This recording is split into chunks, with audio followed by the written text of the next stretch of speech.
already know my name. So Shruti Dimri, I'm from Anagram Architects. We set up our practice 20 years back. So we've been practicing in Delhi. We do a lot of hospitality work, resorts, hotels, pan-India.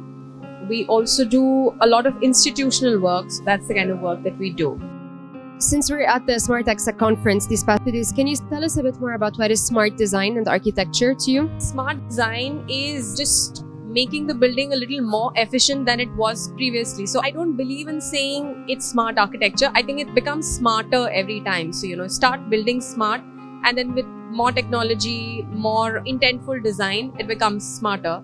So if I look at a building, before, the industrial revolution, so to say, we were building smart in the sense that we were trying to optimize on the sunlight, through the day. You know how we were trying to make buildings that would optimize and build for the kind of climatic conditions that were there in that area.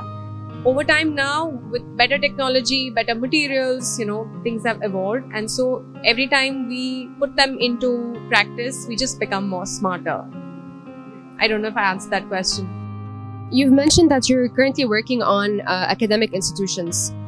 Can you just elaborate more about what kind of architectural approach you take for this type of architecture? So traditionally, school buildings have been very similar. In the past 50 years, or actually 75 years of our independence, the initial schools were very, very simple linear buildings, with corridors and classrooms.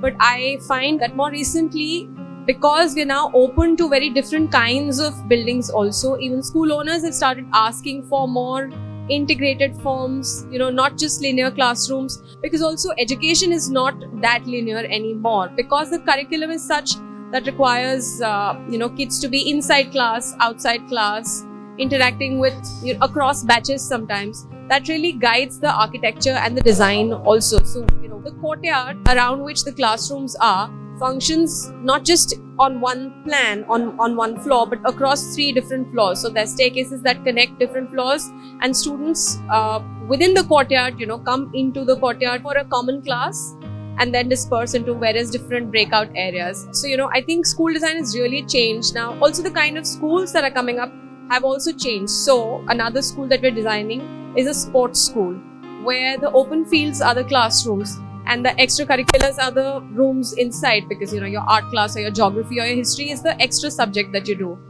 So that changes the way you are organizing spaces within a school.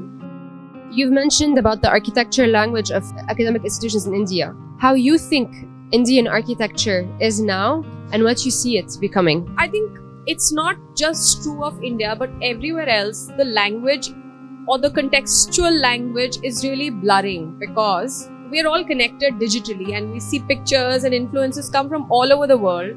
Everywhere, I used to first think that we are emulating the West, but equally the West, I think I see so many times they are influenced by our ideas, the way we organize our spaces. I think it's all going to become a single, lot of a basket of different images.